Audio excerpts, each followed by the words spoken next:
Do you sometimes feel like you have a mistimed brain? I personally feel like I'm constantly either remembering things or noticing things at inappropriate and or unhelpful times. And it affects a surprisingly large number of situations in everyday life. Hi everyone, Paul Mikolev here from Autism from the Inside. I make weekly videos sharing the human side of autism, so make sure you hit subscribe to get the latest content. So how can you remember something at the wrong time? You can probably think of lots of examples where you've basically forgotten something, and therefore when you later remember it, you're basically realizing that you've forgotten.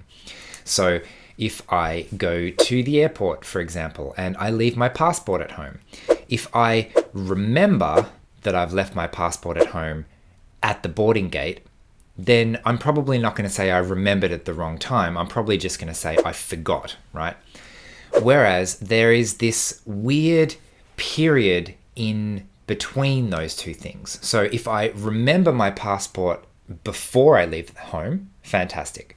If I remember my passport when I'm already, wanting to show it to the person at the airport, clearly that's not working either.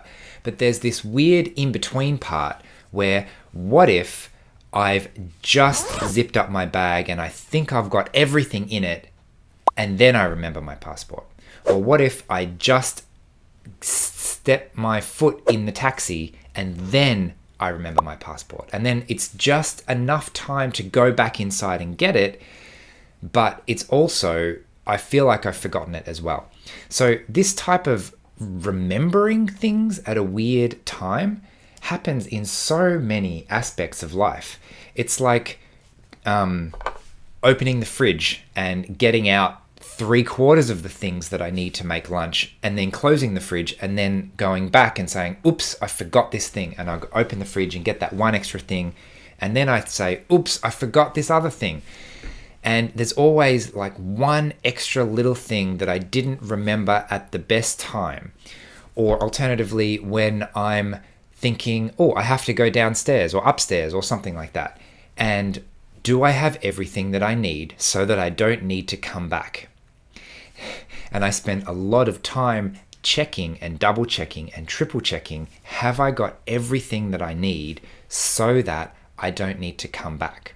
And what I find is that most of the things that I fail to remember at the appropriate time are not all that important. Like the other day I was going to the park, and about a minute into driving there, I realized I'd forgotten to put my hat in my bag, right? So really minor things. Did I turn around and go back and get it? No, I didn't. It wasn't that important. I just didn't have a hat that day. And I kind of feel like a lot of people just don't remember at all. So imagine if I didn't remember that I forgot my hat until I got to the park. There would be no temptation to drive back home and get it and come out again.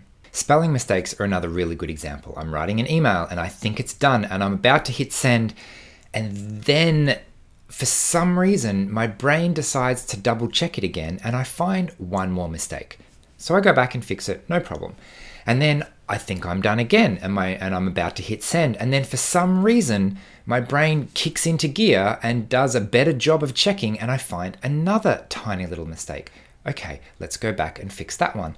And then when I think I'm ready again, my brain, you guessed it, kicks into gear again, does one final little check, finds another tiny little mistake, and I feel like, okay, I should go back and check it again and fix this one little thing. And what I'm realizing is that a lot of other people simply don't have that inbuilt double checking process. What would happen if that first time I was about to send the email, I didn't notice any mistake and I just hit send? Probably nothing would go wrong. The person that I send the email to would see a typo and ignore it, and it wouldn't, or maybe they wouldn't even notice that there was a typo, and there would actually be no problem with that. But ironically, because my brain has such a keen attention to detail, I see all of the potential areas for improvement, and just when I think I'm done, I find even more areas for potential improvement. And this trait, I don't know if you can relate to it, but this trait often gets autistic people labeled as pedantic or stubborn or rigid or inflexible or perfectionists or things like that, because I don't feel comfortable with a lower quality product. It's like, imagine if you are the chief editor of a newspaper and it's about to go into print and you see a typo in the headline on the first page of the thing. Well, do you just say, it'll be fine? Or do you say, okay, before we actually go and print this, because once we turn on the presses and create 100,000 copies of this thing, how about we fix the typo on the headline? And so you do that, and then you open the first page and you see another typo in the headline on the first page. So it feels to me like these mistakes, these critical attention to detail errors that I can so easily see, they feel so obvious that it's really hard to accept my own work to have these kinds of things in them.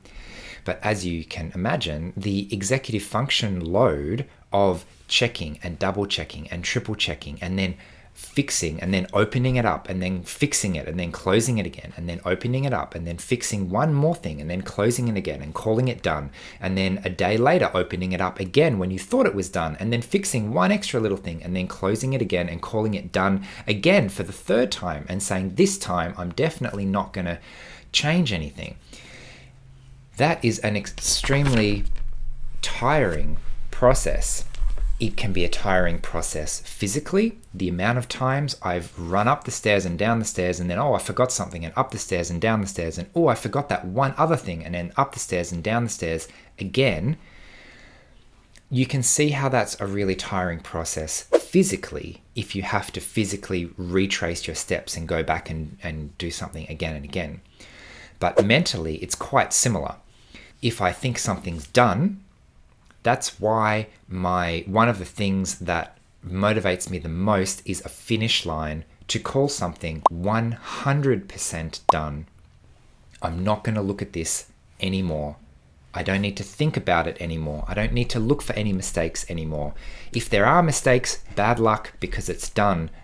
It's already out of my control. And so that's partly why I really enjoy verbal communication, actually talking to people on the telephone. I realize some people do different things when they try and mime a telephone these days.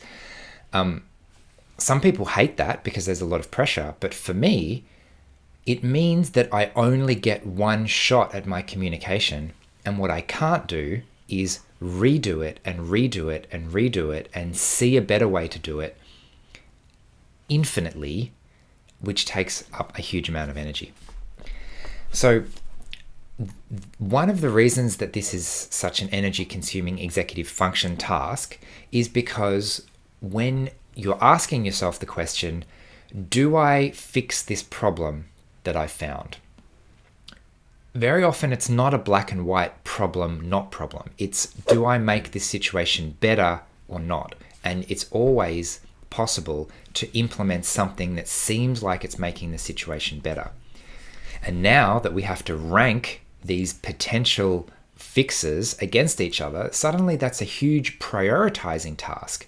Imagine again, you're the editor of a newspaper and you personally see 200 spelling mistakes, but you know you only have the capacity to fix 150 of them. Which ones do you fix? Which mistakes do you fix? Which imperfections do you leave? Is it any wonder that so many of us identify as perfectionists? When I see detail, when I see an imperfection, it's so tempting to want to make it better. And it can be incredibly difficult to just accept that all of the imperfections that I see, all of the mistakes that I see in my brain, because something less than perfect is a mistake, often is how my brain sometimes categorizes those things, like a spelling mistake, for example. How can I soften that within myself and just recognize that most people don't really care all of that much? Recognize that if I send an SMS with a spelling mistake, I don't necessarily have to send a follow-up SMS correcting that spelling mistake. And similarly, if I've found a really good way to do something, you may have seen my I eat the same thing every day video where I build my super sandwich in the same way every day with the optimum order of all the ingredients in the right way because that was the perfect way that I found to make it. Lettuce goes on the bottom and then the tomato and then the cheese on top. Obviously, that's the correct way. Controversial statement. So if something feels like the right way, then accepting it in a less than perfect way is a massive challenge. I feel like I've gone on a little bit of a tangent, but if we go back to my original point about remembering things when it's almost too late to do anything about it, but not quite too late to do anything about it, that is the time where I have to make a decision of, am I going to go back and fix it, or am I going to accept this imperfection? And this is one of the reasons that I really love traveling so much. I've done quite a bit of solo travel in my life. And one of the things that I appreciate most about those experiences is that everything that I have, everything that I need is in my bag already. I don't need to decide what to pack. I'm going to put everything I own in that bag. And that's it. No decision necessary. And if I get to a location and there's something that I don't have, bad luck, there's nothing I can do about it. And that way I'm forced to encounter the reality of the consequences of my decision, which may be good or bad if I've remembered the right thing or packed the right stuff or forgotten something important. But what it avoids is constant back and forth. Do I need this? Do I not need this? Maybe I should take this. Maybe I don't need this and I can leave it at home. Have I forgotten anything? Am I completely finished? Should I double check again? Constantly revisiting and revisiting and revisiting the same problem, the same question. Hopefully you've got a good sense of the cognitive load that comes along with that. And maybe you can imagine how much easier life can feel in the situations where I just make a decision, move on to the next thing, deal with the consequences of the decision, good or bad, but I do not have to revisit the same decision over and over again. So anyway, I hope some of that made sense. I hope you could resonate with some of those things. I'm really curious to hear if you feel like your attention to detail sometimes causes you significantly more cognitive load. And if you have any strategies on making decisions and accepting the imperfections that you notice in everyday life. So thanks for watching. Please leave your comments below and I will see you again next week. Bye.